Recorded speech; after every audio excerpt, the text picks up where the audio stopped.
foot chase right now, so take it away, host. I like you know what, you're bringing in the enthusiasm today. I like it. I kind of needed it. You're lifting me up a little bit. I like it. Thank you, man. No, you really are. I see it, and I genuinely appreciate it. That's not a joke. I'm just trying to be chill as fuck. You are. You're doing it. I genuinely appreciate that. I didn't realize I needed it a little bit today, but I did, and you're doing it.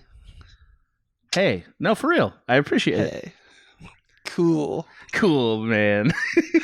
I'm wearing sunglasses literally right now. That doesn't surprise me at all. Yeah. You could be wearing sunglasses any old time, and I would feel like that was in character for you. Yeah, baby. Also, you've never been that courageous about hats, and I feel like, why not? You know, like what do you got to lose? Me? You could do more. Me? You could do more with. Yeah, bro. You could be hat man. You could be a hat king. I think it's your time. I've been a hat guy my whole life. What are you talking about? No, but you've mostly been this beanie or a trucker hat guy. You've never tried like what if you wore like an adorable cat hoodie? I don't wear trucker hats though. You could do it. A cabbie, like a cabbie hat? Yeah, bro. Or yes, but I said cat hoodie, but both things are good. I don't know about either one. Yeah, well, it's a tabby cat and a cabbie hat. Yeah. It's like a Swaim joke. It's like talking to his clone today. That is a Swaim joke. Yeah, not a doubt. I think that is a Swaim joke. Sure, I can see it being a little anime kid. I can see it. Yeah, dude. I'm total. What do they call them? What do they call them? They call them the fans weebs of anime. I don't know. The weebs. I could be a weeb. Are they called weebs? I'm terrified to use that word. I just used it, but context will help me, I think. It's like, did I say something really weird? No, it's like feels like an ethnic slur if I've ever heard one. Yeah, it's a non-Japanese person who's obsessed with Japanese culture. Okay, that they wish they were actually Japanese, according to dictionary.com. Hey, let's hear it for the weebs. I think that was a song in the 80s, wasn't it? It is. You're right. Urban Dictionary. Okay. Yeah. I don't know if I'll ever use this knowledge again, but I have it now. Now you got it. I have it now. It's now in there. You got it now, baby. Yeah, it's going nowhere. It's sticking right in there. Maybe I should be a weeb. You know, I'm looking to... I can't take this seriously. Add that to your holster of fun. I was going to say I'm going to try to expand myself into newer horizons. And I guess the weave is the way... You know what we should do? We should make the guy our MC for this podcast. We should make him a weeb. Oh, yeah, he could just get really into it. If you think he doesn't know every drum beat to Tank from Cowboy Bebop, you are fully mistaken. He definitely does. Weeb. He definitely does it. I thought like Cowboy Bebop was like frowned by most anime people. Frowned upon. Why? Because it's like, it's like a Western anime. I don't know. It's awesome. It's because awesome. Usually when people are like, I'm big into anime, I'm like, cool. Easy, cut you out of my life. No, just kidding. There's some animes that I like, but sure. I always thought that was considered to be like, like a pop song, like a pop version. It's like you're not a true anime fan. I think you got to know a few other ones. I think that's right. My cred point on anime is that I've watched over 100 episodes of Naruto. So like if that gets me any like tokens. Oh, you're a weeb, dude. I know. If that gets me any tokens at the fair to spend on a doll or something, I'll do that. But I don't generally watch more than that. I've liked a few. I liked sure. Paprika. I liked Akira. I like Akira. Samurai Champloo, right? That was good. Yeah. I tried like Neon Genesis. Yes, and Attack on Titan. Yeah, mixed feelings about that. And some other one, and I was like, no, thank you. Yeah, I tried Trigun, and I got a little ways into that. And then I tried a little bit of Dragon Ball Z, and I was like, no. Mm-hmm. I've tried a few. I've tried a few. I think there was one called Lorne. Mm-hmm. I tried a little bit of that, I think, if I remember it correctly, but it's been a long time. Basically, my main bay is Bebop. If I gotta watch anime, Bebop fucks, man. There's no doubt about it. No doubt. You heard everybody. it here first on the Anime Cast, starring two white dudes. Can you imagine if we tried that? Thank you for joining us. Yeah, I know. You imagine. Anyway, this is Directorpiece Theater.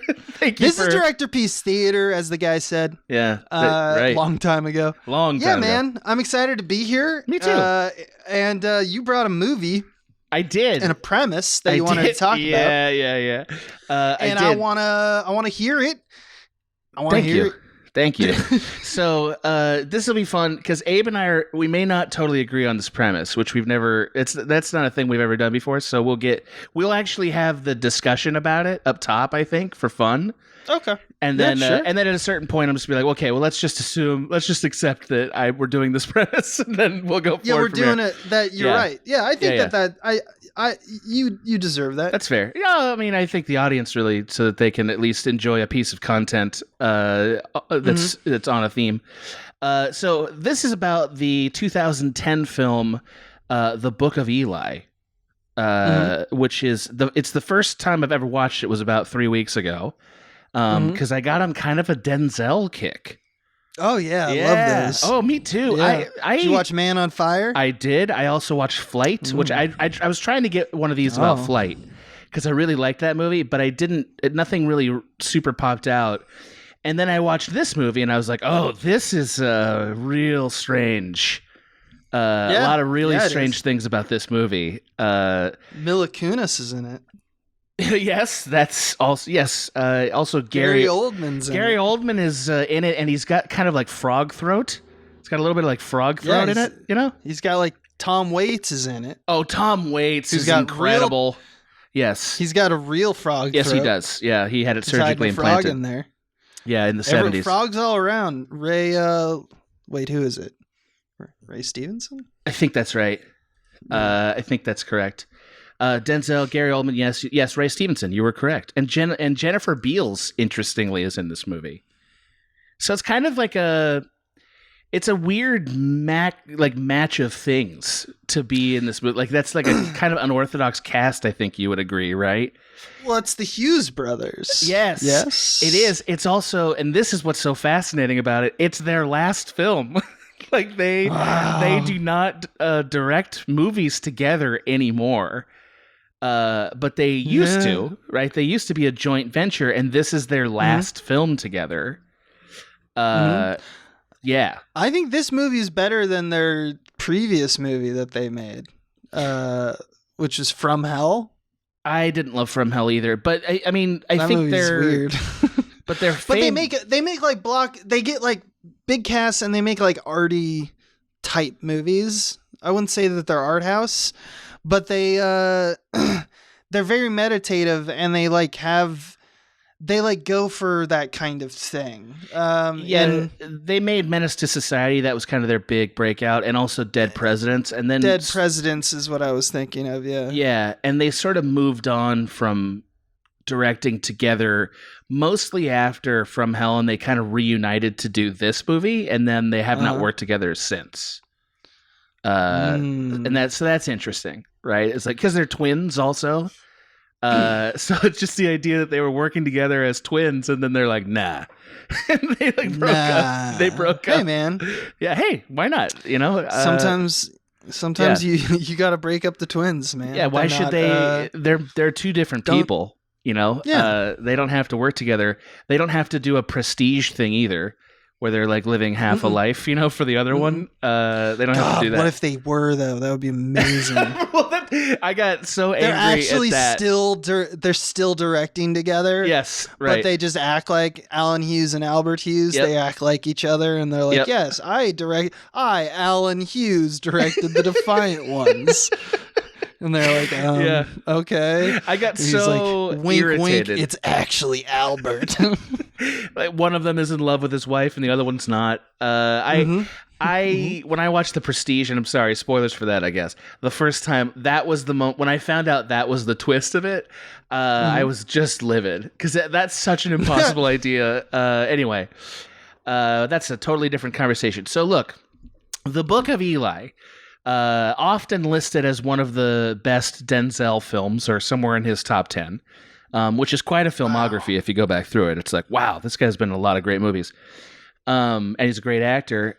And I think he's also doing a pretty good job in this movie.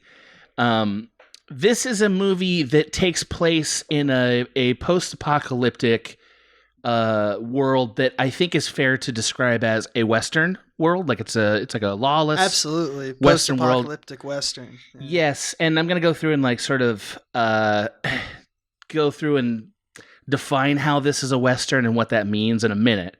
But I want to get to the key point of contention. And that is in the third act of this film, which, by the way, is almost a totally different film. Like from the moment he gets shot outside of the that big house, that abandoned house with the cannibals, from that moment on, the movie changes into a different kind of story. Before that, it's a Western, and then it turns into kind of more of a quest myth type thing, and he gets sort of demythologized.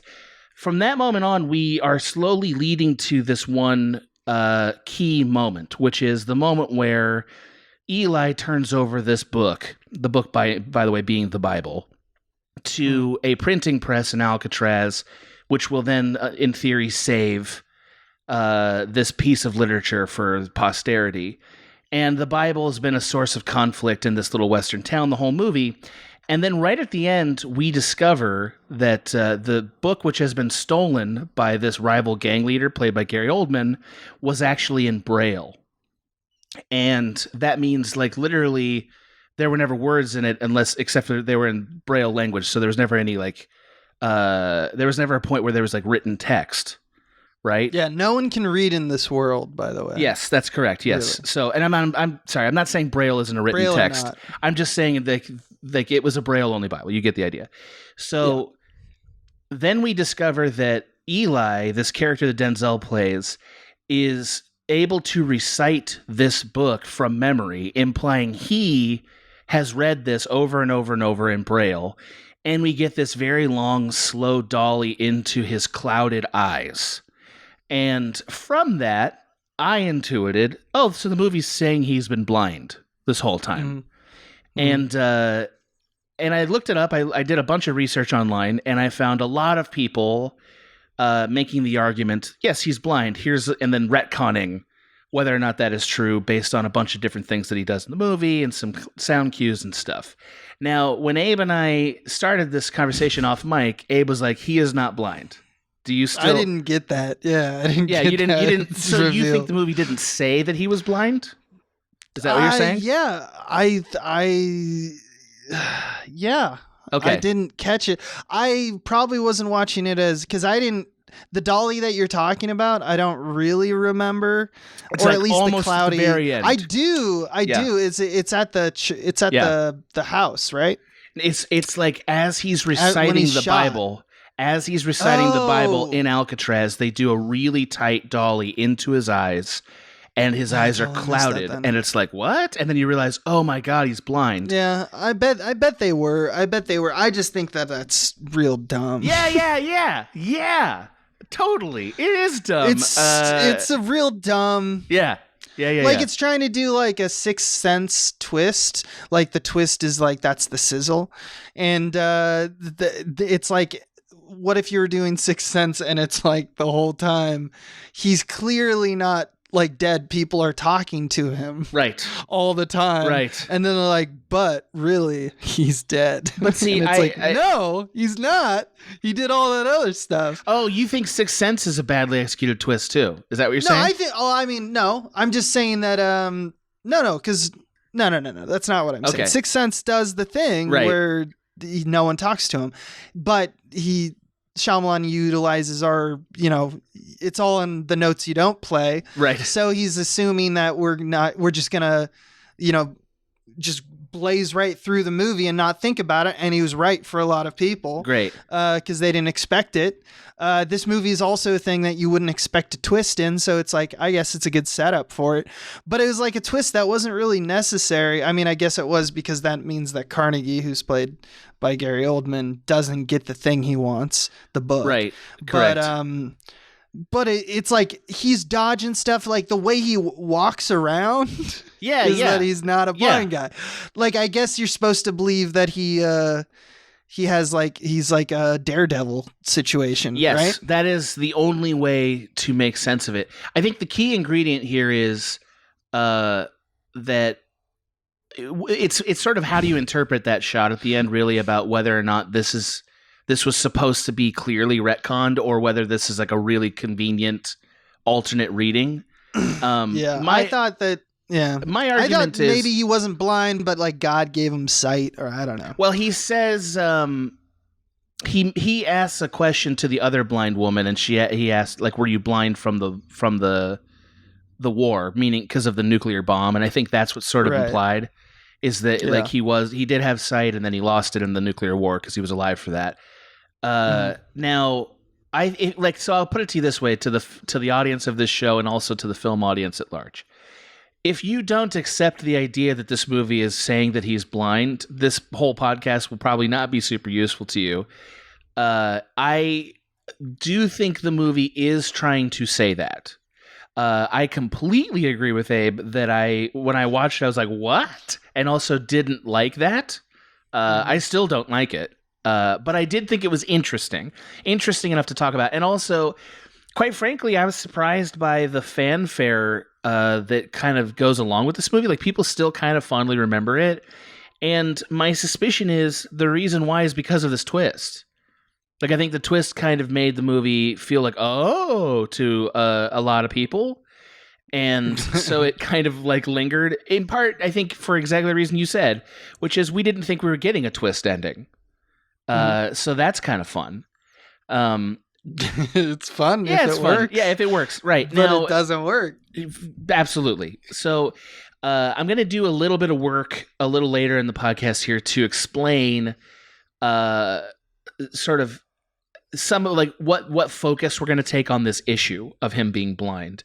But I'll say right up top for all of you, if you're interested in like proving to yourself that this is what is intended from the filmmakers, there are really good Reddit threads about it that go through and detail every performance cue, every sort of like sound cue and stuff that, and every like choice that's made by the filmmaker to indicate this, like plot elements that are meant to indicate this. I don't want to go through all of those things, because I am more interested in talking about, let's assume it's true, what did the directors do to enhance that experience and make that work for people if it did work? And so that's kind of what this is going to be. But also, I think it's fair to say, neither Abe nor I would describe this movie as being entirely successful. Right? Like, I don't think this movie is entirely successful. You're going to see why when I sort of set it up as a Western movie. So I don't feel any need to argue that like, no, this really works and it's good. I'm just here to argue this is what they were trying to do. How does that sit with my old pal? Great, man. Just so great. God, it's like a sweet girdle. Yeah. No, like 2/3 of this movie is like, all right, we got a movie going on. Yes, I agree. Yes, right. The 2/3 where it's a Western are when it's a pretty good fucking movie. It's all right. And it's, there's plenty to like. Yes, I agree. I still think there's a lot of charm to it. It's just kind of flawed. So let me get into sort of what this episode is explicitly trying to prove. So to start, the Book of Eli is primarily a Western. Okay, and by that I mean that it's doing the Western tropes, and it's indebted to that genre of film, and it's going out of its way to sort of establish all the things that belong in a Western. Here is some evidence for that. First thing is, there's not a lot of sets, and there's basically 4 sets. There is a rough and rowdy town. There is like basically the open road or the desert. There is the farmhouse, which is where he gets shot. And then there's Alcatraz, which is from a totally different movie in the last third of the movie. I totally forgot that Michael Gambon is in it. Is he? Who is he in it? Yeah, dude. He's at the farmhouse. Yes. Oh, is he the... No. Is that him? Yeah, dude. Oh, that's chill. Okay. Dumbledore himself, dude.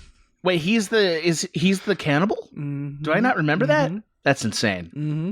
Mm-hmm. Okay. It's insane. Wow. Yeah, the cannibals are really interesting because they had sort of convoluted motives. Anyway, so again, Alcatraz does not fit as well into this Western trope, and that's because the last third of the movie stopped being a Western. It does, though, because in stereotypical Westerns, there's like the Promised Land. And Alcatraz serves as that purpose. Yes. It's the place that everyone's trying to get to. Correct. Kind of like in Mad Max, another neo-Western. it's like they literally call it Promised Land, I think. That's a great point. Yeah, that's a great point. Right, it's like the town that actually works as a town. Yeah, exactly. Except for it's pretty conflict free. Like it's not like it's Deadwood or something, right? Like the actual old Western town is pretty well represented by Gary Oldman's little band. It's like of thieves. A natural disaster / post-apocalypse trope. Yes, less than a Western, but it's still, I would say, firmly in new. Oh yeah, it fits more in the apocalypse than it does the Western. I totally agree. Right. Okay, so the second thing that is part of this Western setup is we don't actually learn his name, Denzel's name, until the third act. I don't think we even learned his name as Eli, and I was watching it pretty carefully, so if I might have missed it, but we pretty much don't learn his name, and he is pretty clearly supposed to be channeling the man with no name trope, right? The Clint Eastwood character from those old spaghetti westerns. Yeah, stranger, right, sweeps into town. Yes, and it's full of evil. Right, exactly. And he's the just person. Why is he just? Because we need him to be. He's the guy we need. That's a very Western trope. Its genesis begins even before Clint Eastwood and Yojimbo and other films, but Clint Eastwood made it famous here. And I think that we're channeling that to some degree with this character. With very few exceptions, all the weapons in this movie basically fit in a Western landscape, including the Gatling gun, right? So they go out of their way to kind of make the warfare also sort of Old West. There's no fucking lasers or bombs or whatever. There are grenades, but they're used pretty exclusively toward the end. Yeah, he's got that scabbard. Oh yeah, that's true. He does have that scabbard. The sword itself is sort of a little outside of the Western trope, but it functions in the same way as the 6-shooter would for a Clint Eastwood character. I thought it made him like an angel. What do you mean an angel? What's that mean? Like angels usually have swords. Are you seriously? Like in the Bible, you mean? That's interesting. And I don't know if it's in the Bible. I don't think so. But it isn't. Aren't they? They're usually displayed in movies, in the mythos of the fall. There's a battle, and they got armor and swords and stuff. Right. Yeah. And I thought it was a very the curve of it was very it's an older curve. That's interesting. In terms of swords, it's not like a long sword. It's not like a straight sword or like a katana or something like that. It's like a short machete, but more weapon-like. And it feels old. It does feel old. No, I think you're right. He also uses it in an old way. That's an interesting counterpoint. I thought that it was kind of a concession to. It was kind of a concession to just trying to make him badass in a post-apocalyptic way, but also, by the way, that's the real reason. I think it's also kind of trying to prove that he's blind, because he doesn't do that much shooting for most of this movie. They make him do sword stuff. And we'll talk about that in a minute.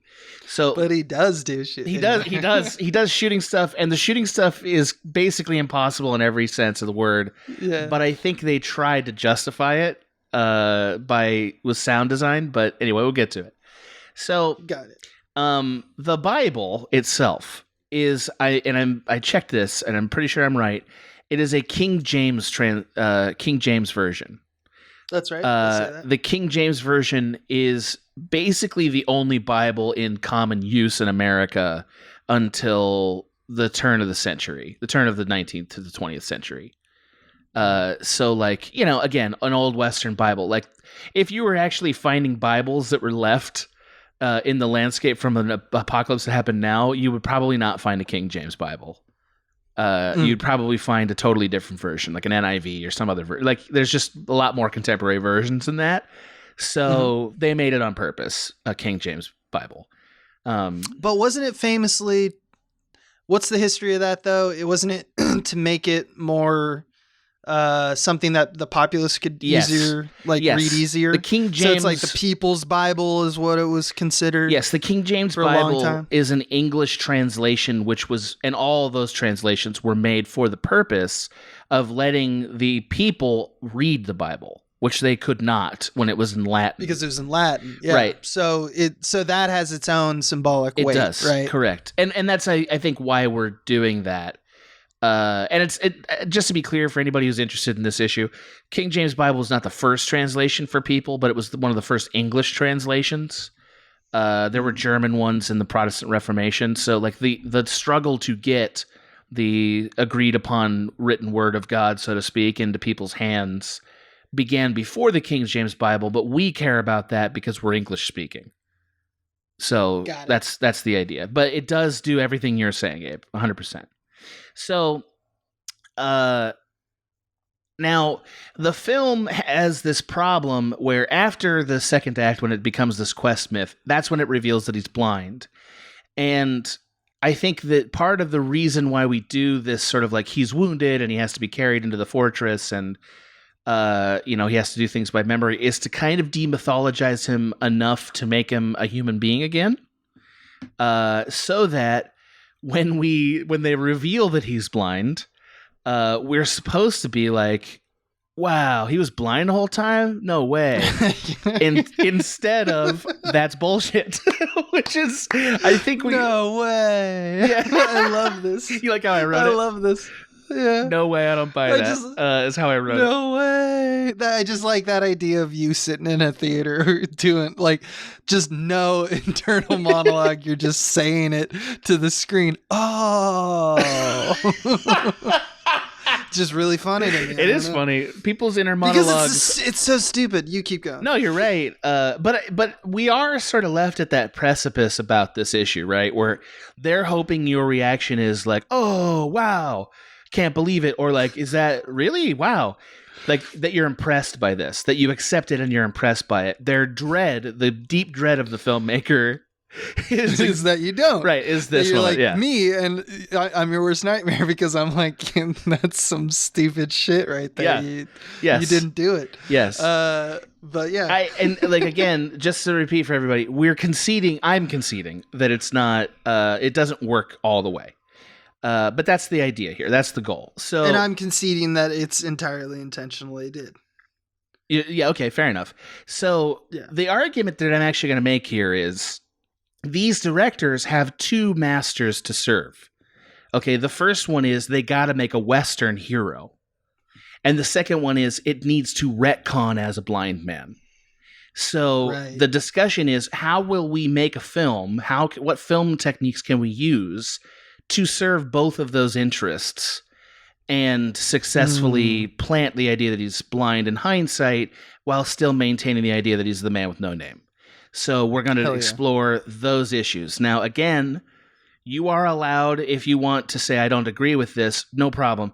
The research for how did they prove it from a dramaturgical point of view and the plot point of view, which is not really the purview of this show. There are great Reddit threads about it. I suggest you search them up. So, to get into this discussion, the most important thing you can do if you're trying to make a believable world where your Western hero is the daredevil is to compress the space. That's the most important thing you can do. And by explain what that means. Thank you. So, compress the space means to make it so that things do not feel as out of reach for him and to feel like there are less dangers and threats in the frame for us to see and disbelieve or worry about, right? So they basically put him in a more isolated space in the frame and eliminate our ability to detect other actual threats to him so that we believe him doing these things. Right. So what they're really doing is they're sort of omitting details of the real world on purpose so that you will feel like those real world things are not there or don't matter. That's what I mean by compress the space. Okay. And I'm going to define it in a couple of ways. The first one is, and this is the thing that Abe and I think at this point we talk about on every single one of these episodes, is that they use long lenses to visually compress the space. That's right. So, and they do that a lot. And by the way, that's not that common in Westerns. In Westerns, having a super long lens is not that common. But in this movie, they're shooting on, sometimes like 100 or like a 75, like pretty long lens. And what that does, just as a refresher, is a long lens limits the field of view. So the field of view is literally smaller. I see less of the actual world in front of me than I would if I was on a wide-angle lens. And it sort of smashes all the things in the frame together. Like it literally compresses those elements so that things feel more two-dimensional in frame. That's like a thing that is basically the function of that shot. And when we compress the space to the degree that it's done in this film, what happens is the action stops having kind of a Z-axis. Like this film doesn't use the Z-axis that much. It kind of limits a lot of the action to the X and Y axis. So like that means that we're not afraid of a three-dimensional threat for this guy. We're kind of only worried about threats from like basically one direction. Explain Z-axis to people, I think. Okay, maybe. Yeah, thank you for saying that. So that's good. I'm glad you said that. So imagine that there is a graph in two-dimensional space. You guys all did basic math, right? A graph in two-dimensional space has an x-axis and a y-axis, right? So like a horizontal and a vertical. Now, if you're going to put a graph in three-dimensional space, there would be a third axis called the z-axis, which would go out into depth, right? It would spread out into... Right, so when you say z-axis, you just mean camera moves in or out. Yes, I partially mean that, and I also mean staging. There's very little staging on a z-axis. Right, foregrounding and background. Yes, and that's correct. They do very little actual threats from the foreground and background. They do use foreground and background, but for a different purpose. For the most part, this movie moves on a largely like horizontal way for all the threats and fighting. Okay, probably the best proof for this is that dark.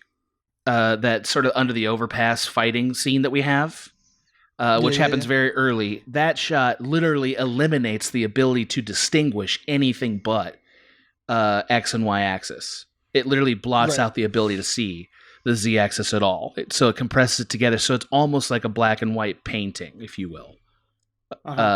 So which we'll talk about again in a little bit. But that's what I mean when I say we're compressing the space. Eliminating the Z. Right. Yeah. I also think that it's interesting because there's another Western, a little bit more well-known, that uses the same trick for blindness and telephoto lenses. Unforgiven does that to show Clint Eastwood's age. Oh. Like there's several times where he can't see as well as he used to. Yeah. And they use long lenses for him to like... And they like when he looks at town, it's not the sweeping wides that we usually see of the countryside. That it does exist in Unforgiven as well, because it's like at a certain point there's like a group of people and it's not all focused on him. But when we're focused on him, often he's claustrophobic in that same way. Right. So thank you. That's great. Good retcon. Now, before we get too far down the road, like everything in this argument, there are some exceptions. And because there's exceptions, I think that's the best proof that these filmmakers are sort of inconsistent. One of them is the Gatling Gun Shootout, which happens at the very end of the second act. Now, that's a piece of the film that's told in a very three-dimensional way. Right. In fact, we're steady camming sort of all around the space and pivoting around and then following stuff in and out of the house. And it's like Panic Room. Yeah. We go through the window at one point. Exactly. It's so silly. It's very silly, and it feels like it doesn't belong in the movie. Right. It's very different. But I'm sure at the time we were probably like, oh wow, Yeah. But even then, it was like. Still very much copying other works that have been done previous and better, like Fincher. Of course. That's what they clearly wanted to do. Like the Gatling gun was clearly like one for them. You know what I mean? Like this is just like we're gonna shoot the shit out of this house to a degree where like Eli is barely even in that scene. He's tucked away in one corner of the house, and they're just sort of shooting the house up, which is like, all right. And very little, like Eli has very little agency in that sequence, which I think is what gave them the feeling like they were permitted to do it this way, right? It's like, and now Eli's no longer the protagonist, the Gatling gun is. So, okay, fine.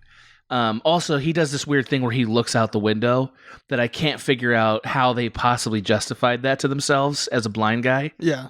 Like he like gets a gun and then looks out the window. I'm like, is he smelling out there? Like, why would he do that? And he's aiming like at different points. Like, it's very strange. Yeah. They mess things up, and I think that's one of them. I think it's like it's because it makes you think like, is he trying to hide it from people? And I guess the answer is yes. Yeah, I think he thinks he's safe if he can hide it. Right. I guess that's the assumption. Like, why he would do this, I don't know. Like he's sort of a prophet type. Even the name Eli, which by the way, I don't want to get into all this, but like the name Eli is reference to a person who's blind in the Bible as well. So like I think that's why, right? Is he's a man on a mission and he doesn't want anything to impede the mission, but it is very silly, So anyway, now there's another exception to this long lens thing, which is the beginning and end of the movie where we have that hairless cat stuff. Like where he like shoots that weird hairless cat, and that's shot in a very 3-dimensional way in this alternate fantasy space. It looks different than everything else in the movie and feels different. It's like foggy and cold and green, and everything else in the movie is daytime and orange and tan. Even though it's desaturated as hell, this feels like. Yeah, it very much feels like a different movie. I didn't think that it actually happened. Like I thought it was like a metaphor or something. I think he had to because when he goes to Tom Waits, he says cat oil. He has cat. Yes, he's like he's got a cat, and he feeds some of that mouse cat too, I believe. Yeah, like you're right. Correct. That it did happen, but it felt like it shouldn't have. Like it felt like, is this like a dream? Like it didn't make sense. And so it's another time where I feel like they kind of broke their own rules.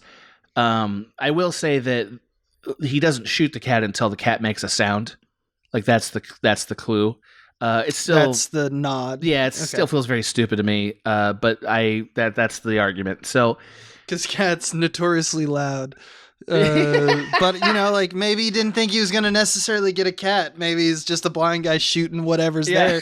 He's like, and then he walks over and he's like, it's a fucking cat. I guess I'll eat this. Nice. Normally I get tree. I guess today it's cat. Stew is on the menu, boys. Yeah, that's right. Yeah, it's just real weird. I don't think that's insane, honestly. This all can scan. But it's a lot of I'm having to do a lot of work for you, Hughes Brothers. So. Yeah, I think they should have cut that. I don't think we needed it, frankly. I don't think it added a lot. I think here's what it added, though, right? It added that, like, it's like a Siamese cat or something. It's like a hairless cat. It's a cute, harmless. It's a hairless, like doesn't hurt anybody cat, right? House cat, domestic cat. And it's like just trying to live. And here he is. He's preying on, like, it opens up the world showing, like, oh, this is a world where, people who are malnourished are feeding on people who are malnourished. Now, I could have gotten that from the fact that there are legit cannibals in this movie. Which we don't spend a lot of time on. Yeah. It does set this tone early saying this world is pretty morally dark. Interesting. Yeah, I mean, right. Which, puts it in the apocalypse zone. I don't like it. Anyway, it is what it is. It does prove that he's a marksman, which comes back a few times later, I guess. So there's that. Now, this strategy of using these long lenses has a bonus Western effect as well. And that effect is that Eli is almost always alone in the frame. So, and part of it is because the field of view is so compressed that he can be in all these sort of situations, even where he's in like a crowded town, and he feels like a man apart. And I think that's intentional because it sort of subtly reinforces, Western hero, right? Man with no name. He's a loner. He's always by himself. And we'll talk a little bit more about other ways they do that in a minute. So they supplement this long lens strategy with basically constant lateral dolly moves. They do occasionally have side to side. some moving forward and back, but it's mostly for tone. And they do have some jibs where they kind of come down into the scene or up out of the scene. But a lot of the dolly work here is sort of side to side and revealing things in pieces. The best example of that is right away when we meet the guy, Eli, and he gets into that house and he's sort of looking through the house. The camera kind of pans with him through a bookshelf and sort of reveals each thing as he touches it, the way that a blind man would experience knowing what's in the room. And also kind of limits how much of the room he can see and that we can see, therefore limiting the danger to him. That's sort of like in this movie, when things are not in the frame, they're not really a danger. That really pretty rarely happens. You want to hear a funny story? Of course. What are we here for? Yeah. You know how Michael Cox is a friend of mine in my cinematography, partner at USC. He's a beautiful man. I used him for DP for a lot of my short films and such.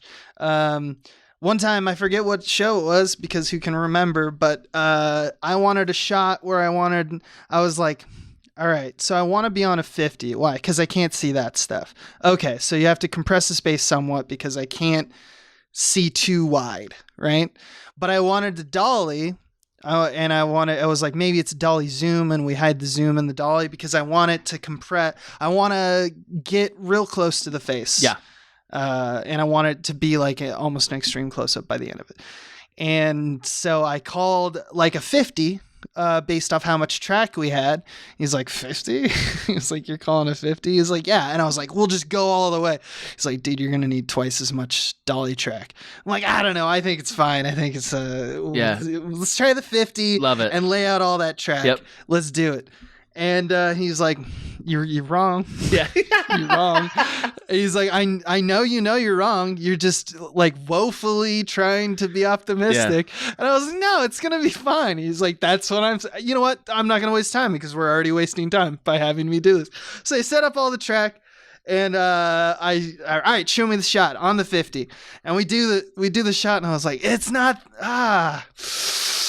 it doesn't feel right, Michael. And he's like, I told you. So what we ended up doing is we switched to like a 28 or a 35 and then used only about half the amount of track, And so I had to sacrifice the shot because I didn't have control.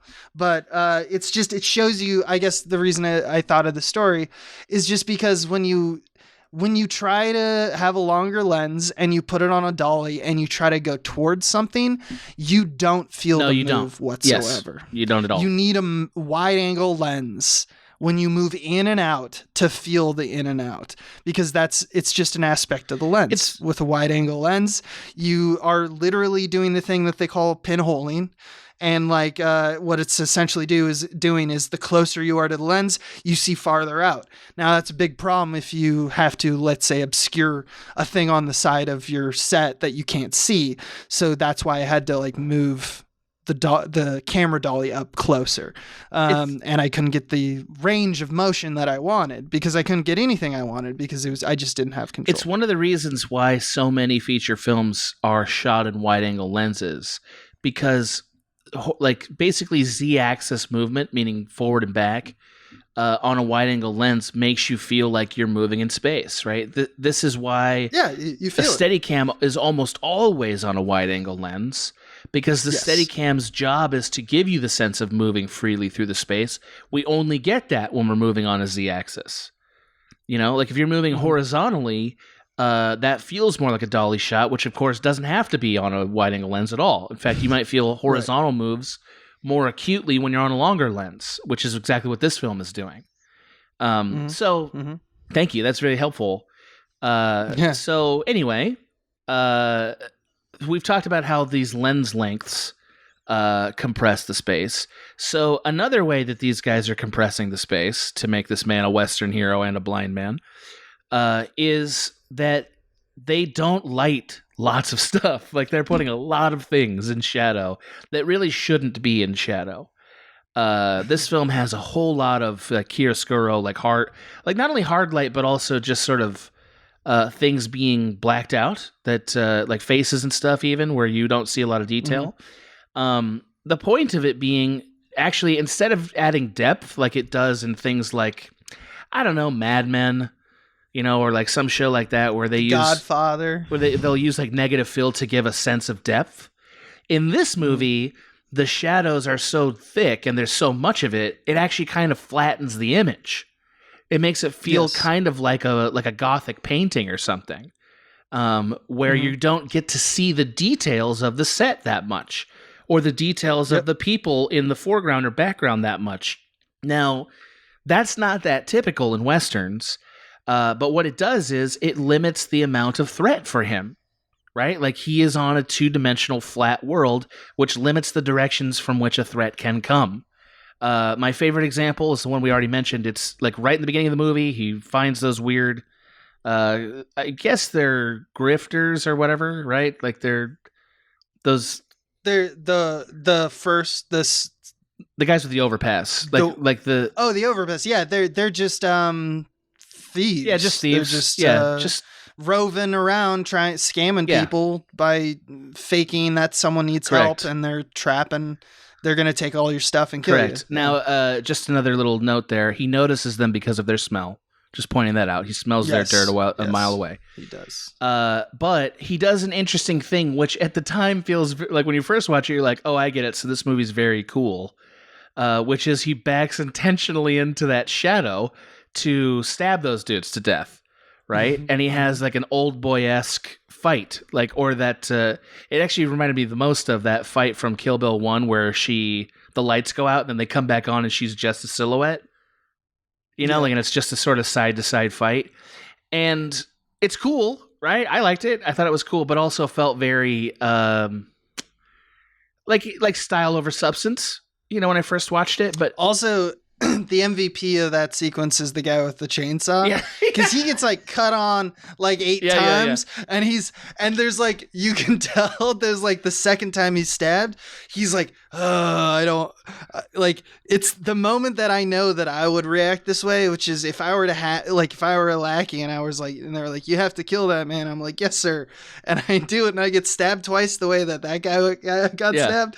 You totally this is when I would set down the chainsaw and go like, I need help. But he doubles down. He's like, you can tell he's like, oh, like he's not doing well. And then but then he rears up again and he's like, all right. And he his heart is not in it, and he dies because he tried too many times to attack Denzel. And it's just one of those moments in cinema, where you just go, I relate to that. I relate to that guy. He's too tired to fight. Yeah, he's had it. But he did it anyway.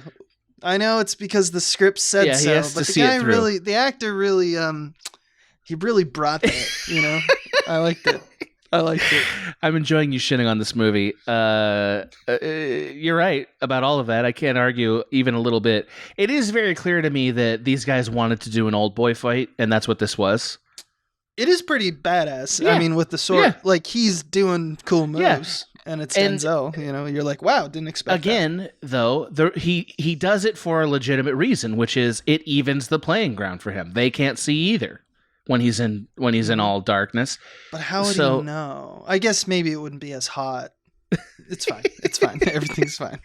He's right. So he steps into darkness, in theory, leveling the playing field and also creating a kind of stylish, Western hero kind of moment. It's not that Western in the sense that it's not guns and stuff, but it does prove this man could kill everybody at a drop of a hat if he wants to, which is a thing that Western heroes can do.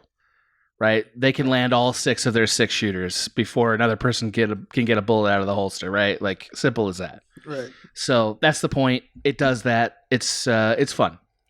So the next way that we are sort of I guess compressing the space is not exactly the right phrase, but we're sort of selling this Western hero versus blind man thing, is that Eli is very isolated in the frame. This is just a pure framing thing. This movie goes to great pains to make him feel like he is alone even when he's in frames with other people. Like, even, for instance, when he's in the shop with Tom Waits and he switches that shotgun around, the conversation is entirely on the x-axis, and Tom Waits cannot actually cross into his physical space. And they do a lot of 50-50 stuff like that, and people don't actually cross into his physical space. It happens pretty early once when the guy touches his arm, and that's when Eli says, if you do it again, you won't get the hand back. And he slices the dude's arm off with that insane blade that he's got. Right? So that's one way they make him feel isolated. The other way is that when they do over-the-shoulders, with a couple of exceptions, the over-the-shoulders go like this. We get the shot of Eli, and he's clean in the frame. And then we get the shot of the person he's talking to, and Eli there's a slice of him in the frame. Meaning he's kind of imposing himself on them, but they're not really imposing on him, with the lone exception of Gary Oldman's character.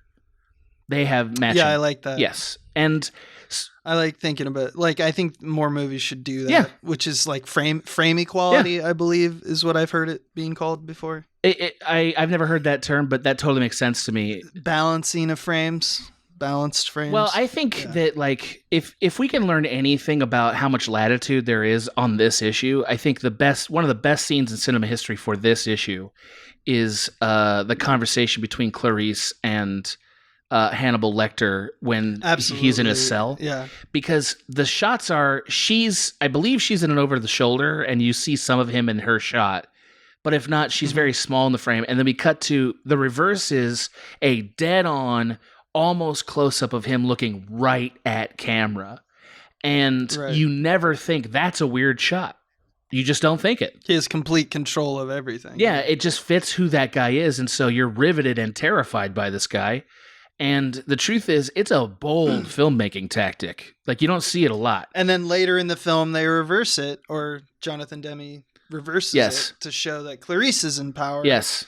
Now he takes back the power. But the point is, it's taking a suggestion of the story, which is to say that in every scene, someone has power. It's someone's controls the scene, or someone gains control in that scene and makes it visual. Correct. That's a perfect description. And that's what they're doing. You know, they do it in a different way too. That's not just framing. They do it with their focal planes, a thing you don't see as often, even in Westerns. So what I mean by that is, again, we're on a long lens, right? So the long lens creates a compressed space. But what it also does is it narrows the focal plane, which means how much of the three-dimensional world is actually in focus. So the effect of that, for our purposes as viewers, is more things will appear out of focus in the foreground and in the background from the subject as we are getting on a longer lens, okay? So lots of those shots where you see like the completely out of focus stuff at night or whatever, and they're really tight, are on a very long lens. That's why you can't see anything. And this movie uses it for an actual important thing, which is Eli is often on a separate focal plane than the thing that he is hearing or the person he's talking to. So they literally separate him by focus. It's an example. This is like when Eli encounters the couple being murdered and raped on the road when he's sitting on the freeway overpass. So like we see over his shoulder there, he's out of focus. These, the motorcycles showing up, right? And then he turns his head away and the focus returns to him and he starts debating. It's not your problem. It's not your problem. But he's clearly hearing what we are seeing. Right? So again, it separates him as a hero, right? It gives you that Western sense that he's like a man observing things, but not part of it. He's distinct from it, and also reinforces his blindness. It does both things. And that's not the only example, but there's a bunch of them, but that one was like a really clear one. It happens quite a bit. When he enters the Western town, by the way, they do it again. And this is the time where normally you would not have this in a Western movie. Like normally in a Western movie, when you enter a town, that's when you get the big wide shots because you got a town. You know what I mean? So you're seeing the whole town, right? And you're getting the sense of the man is alone and he's trudging down this thoroughfare and you can see everybody looking at him, right? Well, this movie does it in a different way. They do lateral dollies on long lenses, but when we cut back to him, it's like on one of the longest lenses we've ever seen in the movie, like maybe 100. And you can see people in the thoroughfare are passing in front of him and behind him, but he is distinct. He is alone, right? And that's how we're introduced to him in this Western town. It's interesting. Also, sorry, go ahead. Yeah. No, I was just gonna say, and because I always like to just do throwouts to people who are amateur photographers or wannabe directors. A big amateur distinction that Adam kind of blew past because he knows the right terms and everything. He's kind of talking about the apparatus of the lens, which designates what's depth of field versus depth of focus. And those are two different things. I'm not going to go into exactly what they are because it's a lot of optics science, but those are two different things. You can look them up. They both represent what he's talking about. Because one is like, it basically is just what's blurred, what's not blurred. And is that range wider, like in terms of like feet or inches, or meters or whatever, or is it like how far can you get focus from, like what's the maximum range of focus, maximum blur, I guess I should say, allowable in order to obtain like the best focus for that's something. Really interesting. And so there's ways in which you can alter things on the lens, like aperture, like high f-stop or low f-stop, or things you can do actually to the mount themselves or on top of the lens, like a lens baby, that you can alter suggestions like these to make the image look different. But just knowing terms and stuff like that, it's just a very interesting thing. There's a lot of science that goes behind how you can control exactly what they're doing here, to make it more shallow, to make it wider, but still have the same lens. That's true. That's very helpful. Every time somebody brings up Lens Baby, I'm like, dude, you got to see the Yonkers video from Tyler, the Creator, which by the way is not like, I'm not endorsing that song because it's a little rough, but you get a really clear example of what a Lens Baby does. With like these shifting focal planes the whole time. It's actually really cool. I use it in film schools with caveats whenever I can, whenever that issue comes up. Just one last thing on the idea of focal length that I think is kind of fun for somebody who's not a filmmaker, but you can kind of start to see it. Old television shows used to use longer lenses for their tighter coverage on the regular basis. That's a thing that's not happening as often now as it used to. But like if you go back and watch older shows that are dramas, like single cam dramas, like for instance, because I'm watching this, Lost, you can see when they have a longer lens that their ability to get something in focus becomes diminished because they have a narrower range where something is actually in focus and they might miss it. It. So like you'll get these shots on your like really big TV. If you have like a 4K TV that's like of any good size, you'll be like, why does it seem like it's out of focus? Because it is. It's out of focus because they had a long lens and they didn't quite nail the focal plane. What is acceptable sharpness? That depth. That is depth of focus. And there's also stuff that you can't control, like back when they did film cameras where you didn't have like a video tap necessarily, and the video tap wasn't there's something called back focus as well, so it gets even compounded problems because if, for example, the camera is also attuned to like the distance between where the lens starts when it's mounted on the camera and the film plane, like where the emulsion is, or the sensor in the digital space. And if those are out of sync, you will look at an image on your video tap or you'll look at it in your monitor and it will look 100% in focus on the day. But it won't be. Everything looks great. And then you take it to the developer and you develop that film and all of your shit is out of focus for that whole day. You cry. And you cry and you go, Panavision, why did you do this to me? I thought I paid you to do that. And they go, whoops, I'm sorry. We have insurance for this kind of thing. Or if they're less than reputable, they go, oopsies. Don't care. I think that might have happened in Lord of the Rings, the Return of the King, that one. So it happens. It doesn't happen in as much in digital filmmaking, right? I think that so don't quote me on this, but the crying scene where Frodo has to leave, right? Like at the end of the movie, it's like, so the big emotional scene, they had to reshoot that 3 times because of like little problems. And I think because one of them was a focal problem, which is like, can you imagine that? Horrible. That's horrible. Imagine that. Yeah, it was a huge problem you see a lot of TV shows. Yeah, that has this especially problem. Because they have a smaller format that they can work with. They're not working on, like 35 millimeter, 30 or Super 35. So they have so it's less forgiving because of there's a natural crop that happens, and that crop mathematically does stuff to all these numbers that we're talking about. And so it's less forgiving. So your assistant camera tries to nail it, but it's just like, oh man, it's just using this lens on this format of a camera. It's gonna be horrible, right? It's like I'm dealing with like a millimeter, and it suddenly feels out of focus to the viewer. It's just like you got to be precise. I found that out like the hard way I was doing a Z-axis dolly move on a pretty long lens, where.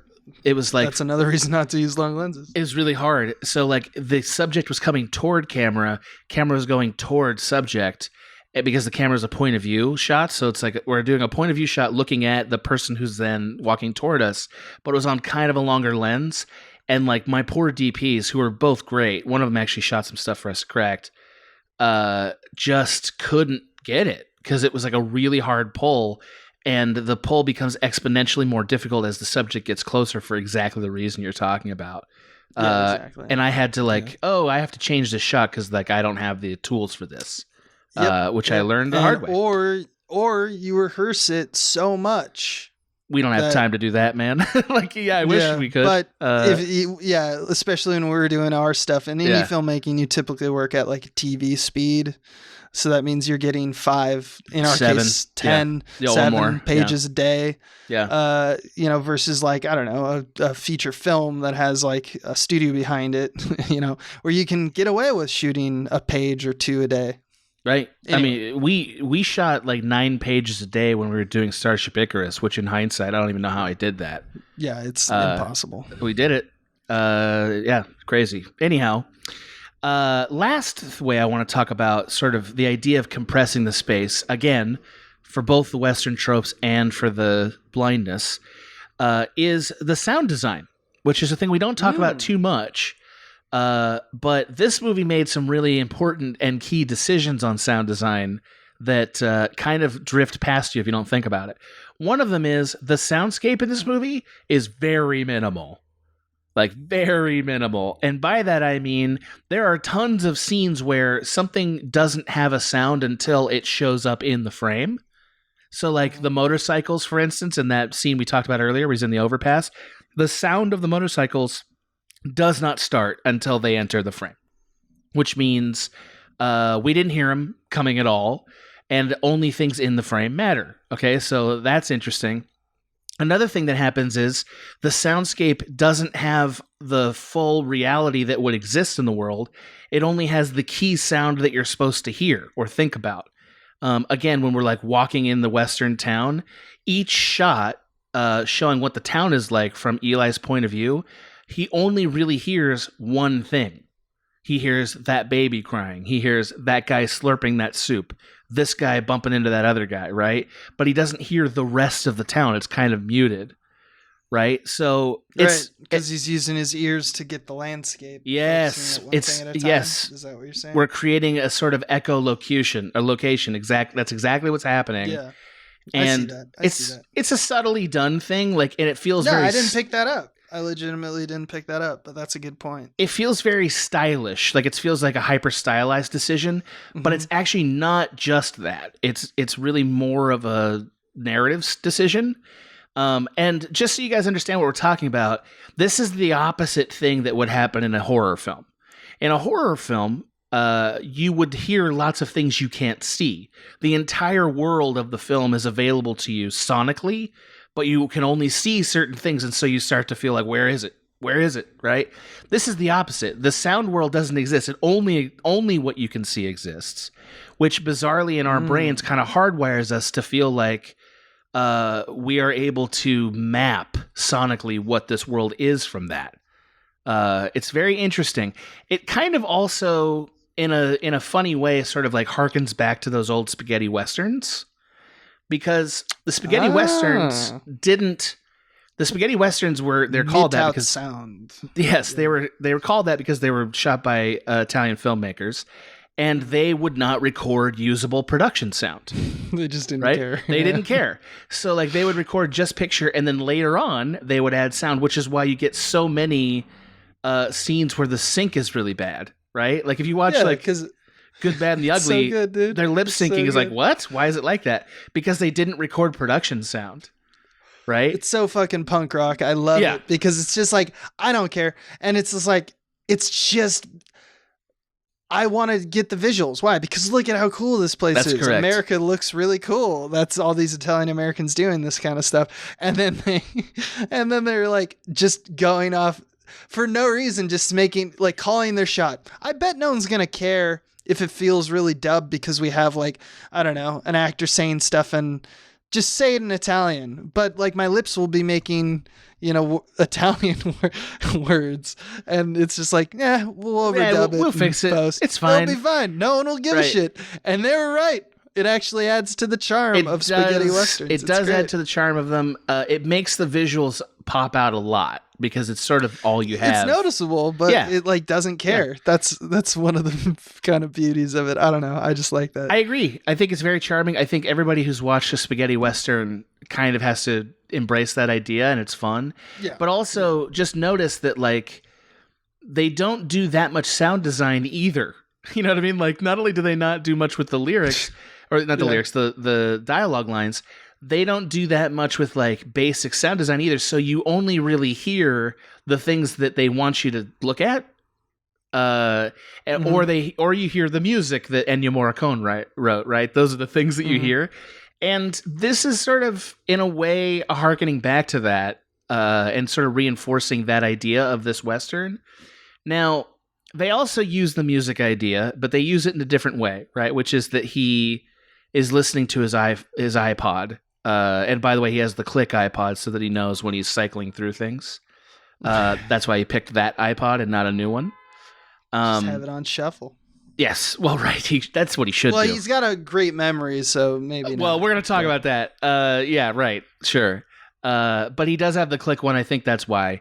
So part of how they justify this decision is that they'll often put music, like he's listening to music that sort of gets us through scenes so that we don't have to hear the actual whole world. So that's like a way they're justifying doing it.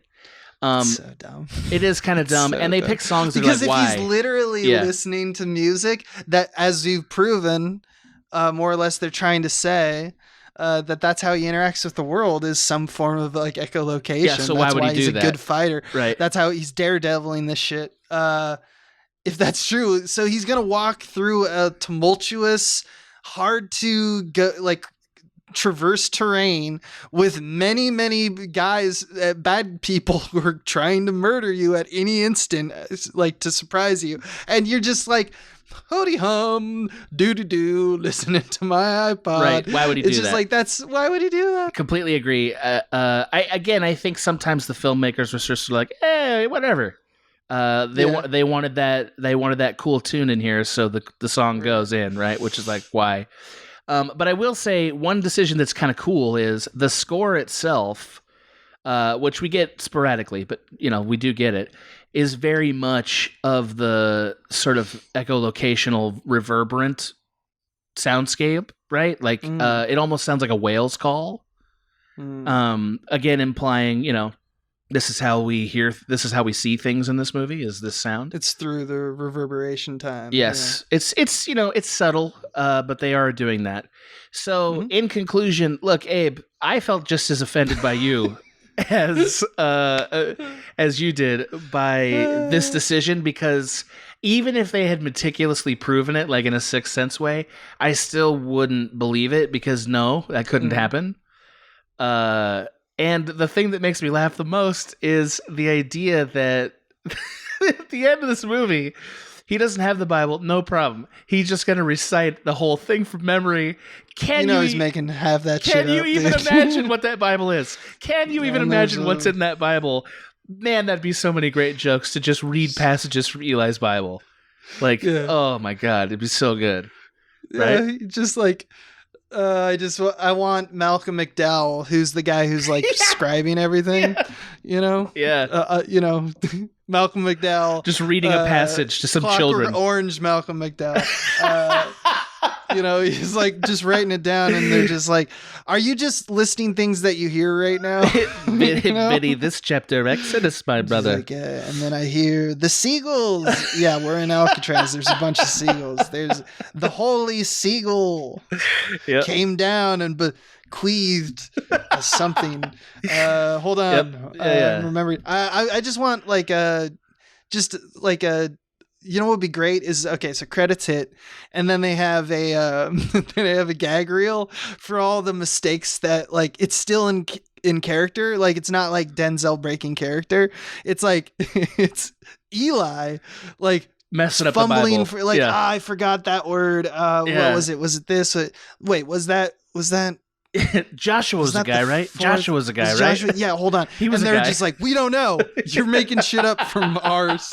From our standpoint. You're just like saying wild things. Anyway, for a little while, the nation Israel is just shitty. Anyone who's old does remember like biblical stuff because it just happened in one generation. Right. Like Mila Kunis's generation is the generation that can't read because they stopped reading. This is a wild movie for so many reasons. Mila Kunis's character, you notice that she did not come up in the summary much because they didn't care about what she was. Like they were just like, they so don't care. Let's put the the starlet in the movie, and she's kind of just there to be a tag along and have some cool moments.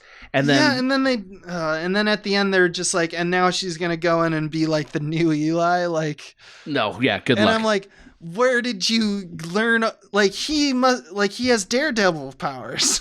Like, what are your powers? How can you do any of this stuff? And like, I don't know. It's a lot. I don't think she even totally knows he's blind. Does she? I don't think she does. Yeah. And she does one cool thing, which is she throws a grenade like really well, like perfect throw.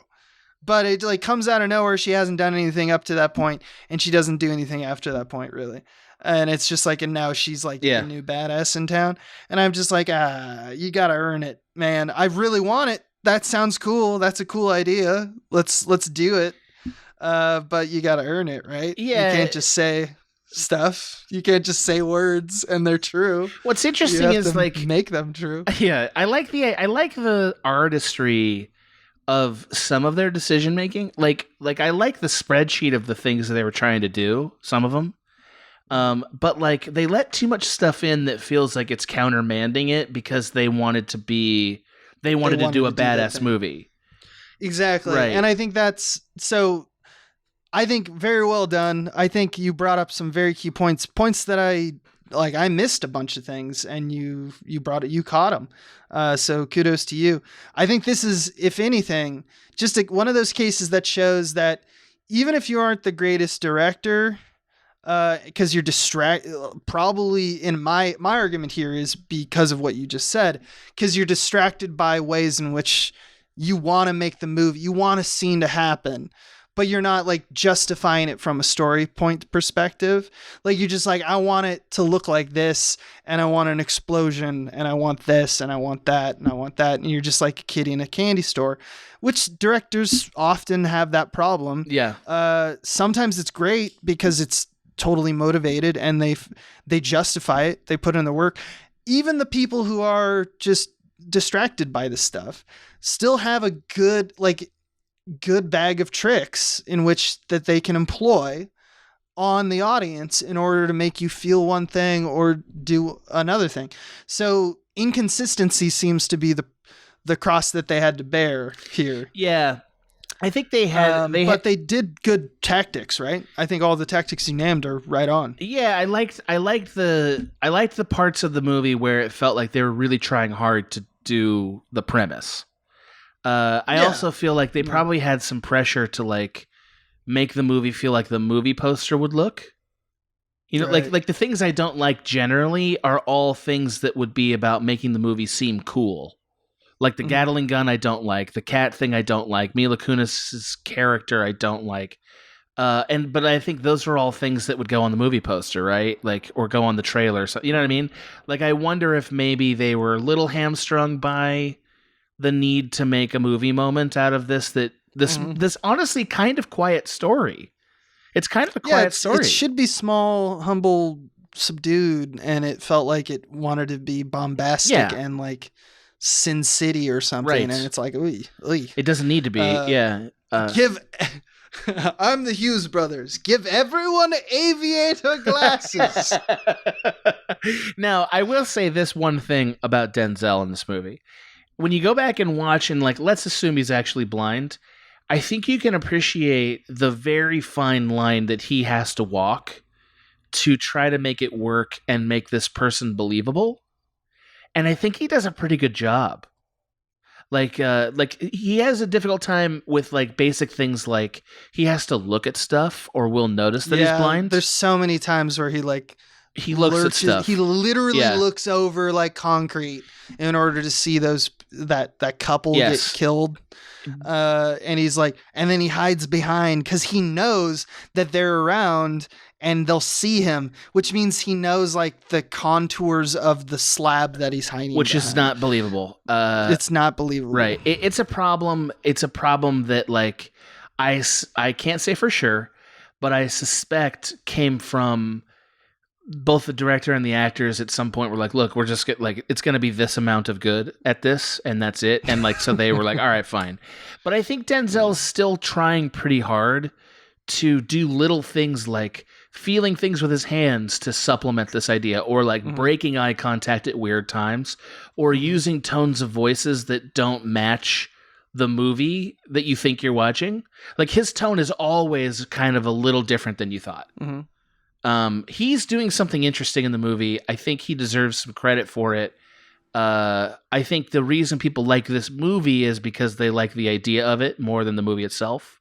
I can't speak for it. Maybe we'll get some comments that are like, dude, Book of Eli rules. Here's all the reasons. Great. I'm happy to hear that. I won't be. Yeah, but I mean, you can send that to Adam. yeah, I don't mind. If you're gonna send me like, here's why I like Book of Eli, I'll read it. Sure, why not? I'm okay with it. Yeah. I was glad I watched it. I kind of want to watch more Denzel movies for this because he's a riveting actor.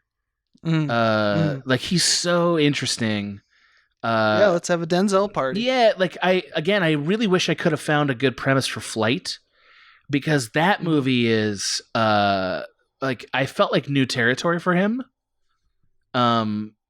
He certainly explored things like pain and addiction before, but like that movie, he's kind of harnessing a lot of things he's good at in this totally new, out of control way that I really liked. Anyway. Rarely do actors impress me so much that I'm like, I need to just go watch a bunch of things they've done. But man, Denzel, he's let's watch Training Day. I love Training Day. I love Training Day. Back to back. Fences I didn't like as much. I think he directed that too, right? I think he did. So. Yeah, I think he did. He was great in it, but I didn't like the directing as much. Training Day is great, but also a little sillier than you remember. Yes, like it's very silly. Yeah, it's a little sillier than you remember. I remember. Yeah, okay. Oh, I remember. Yeah. All right. Good job, my man. Thank you. Good job. Yeah. I love it. Thank you. I'm trying to do this type of thing where just a reminder to myself for all the film analysis and, especially coming from me on this episode, film criticism, the Hughes Brothers convinced Warner Brothers Pictures to give them $80 million. And they turned it into $160 million. And so even though I did not like this movie, I have to admit to myself, to become wiser and better and more mature, God Good job, Hughes Brothers. Yeah. Well, I think that you can't underestimate the Denzel factor in that, right? Like, oh yeah. Like, I think even if you picked a different, they did it. No, they knew if you get Denzel, this movie is going to work, and they got him. Yeah, like if you put a different actor in there, I feel like I can't imagine another one that would make this work. Yeah. Mm-hmm. I totally agree. Yeah, it was successful. They probably will reunite, in a few years and make some other weird thing. Right? They're not even that old. If they're not doing the Prestige thing, I still think that's on the table. Yeah. It's still on the table, dude. Where are they both right now? Show me a picture of both of them right now. One of them's in a cabinet waiting for the other one to come home. It turns out they're actually a quartet, right? There's 4 of them, but they're living as twins. Yeah, it's like Inception Prestige. Yeah, dude. There's so many Hughes. There's so many. We gotta go deeper. Everybody's Hughes Brothers. You just fly them through their mouth, and there's 3 more of them in there. Yeah. God, sounds great. I love your ideas. I have a few. Yeah. Thank you, buddy. Thank you for your for making your points, but also for your supplemental insight here. I loved it. I love you. I love you more. Beautiful Sunday boy. Aw. This has been a Small Beans endeavor. We're a bunch of pals who make podcasts, sketches, music, web series, and movies. The Beans always have new ideas percolating, so make sure to check us out at patreon.com/smallbeans.